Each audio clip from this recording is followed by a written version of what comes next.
For more on this issue, let's turn to Eleanor Clift, a political columnist at the Daily Beast. Eleanor, always good to see you. Thanks for taking time this weekend. Obviously, the economy is an overriding issue in the U.S. presidential race, but reproductive rights, a very passionate issue, especially for women in light of the conservative court overturning R.V. Wade. Let's talk a bit about the kind of pivoting we've seen Donald Trump do in just the past couple of days. He now supports either the government or insurance paying for IVF, in vitro fertilization, and also came out against a very restrictive abortion measure on the ballot down in Florida. Talk about that, and do you think that is going to perhaps gain him support among women? Well, you really have to start longer ago with his pivot on this issue. In 1999, he pronounced himself very pro-choice.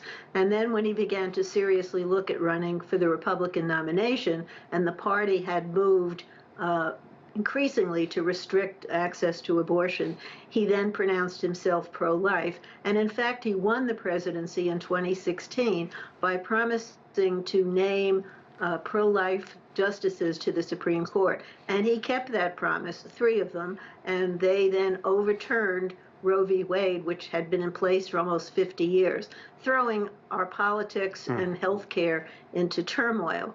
Now, with the election coming, abortion rights ballots are on the ballot in many states, including Florida, where the former president now lives.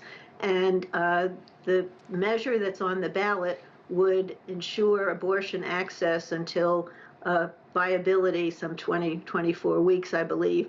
And if it passes, it would overrule a 6-week abortion ban that was signed by the governor of Florida. And so Donald Trump was asked about this, and he seemed to suggest that as a voter, he was going to support the measure that would overturn the 6-week ban.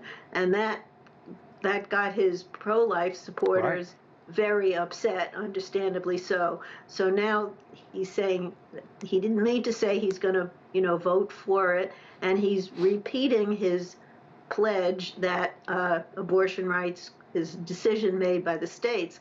But the states make such draconian decisions that it becomes a national story when a 10-year-old has to cross state lines to get an abortion. So what Trump is doing is basically saying whatever he thinks might win the day that day. There's no consistency here at all. And the notion that he is now promising the federal government would pay for IVF procedures, he can't sign that into law on his own.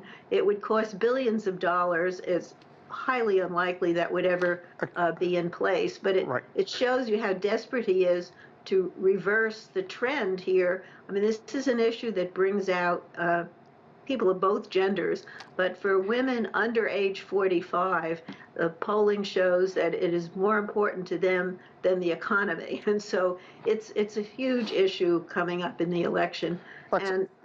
Let's also talk a bit about what's at stake over the next 4 years, because it's very possible that the next president could appoint 1, perhaps 2 justices to the high court. So what's at stake? And the Democrats really have been hammering away at, look, this is your future. We have to make a decision now about a whole array of issues that are going to affect everybody in this country. Well, Democrats make the point, first of all, that Trump tells so many outright lies that how can you believe anything he's going to say? So they start with that premise. And the Republican Party, if Trump is elected, the pro-life people in his base will be emboldened, and they're going to want a national ban. Trump is saying he would not support it, and maybe that's the case. But one administration would continue likely to restrict access to abortion, and a Democratic administration would continue to fight against those restrictions. I mean, I think it's a pretty clear dividing line. Absolutely. And I think we should also point out that Kamala Harris's position has never changed. She's always been pro abortion rights, reproductive rights for women. Eleanor Clift, always a pleasure. Thank you so much for your insight. Thank you.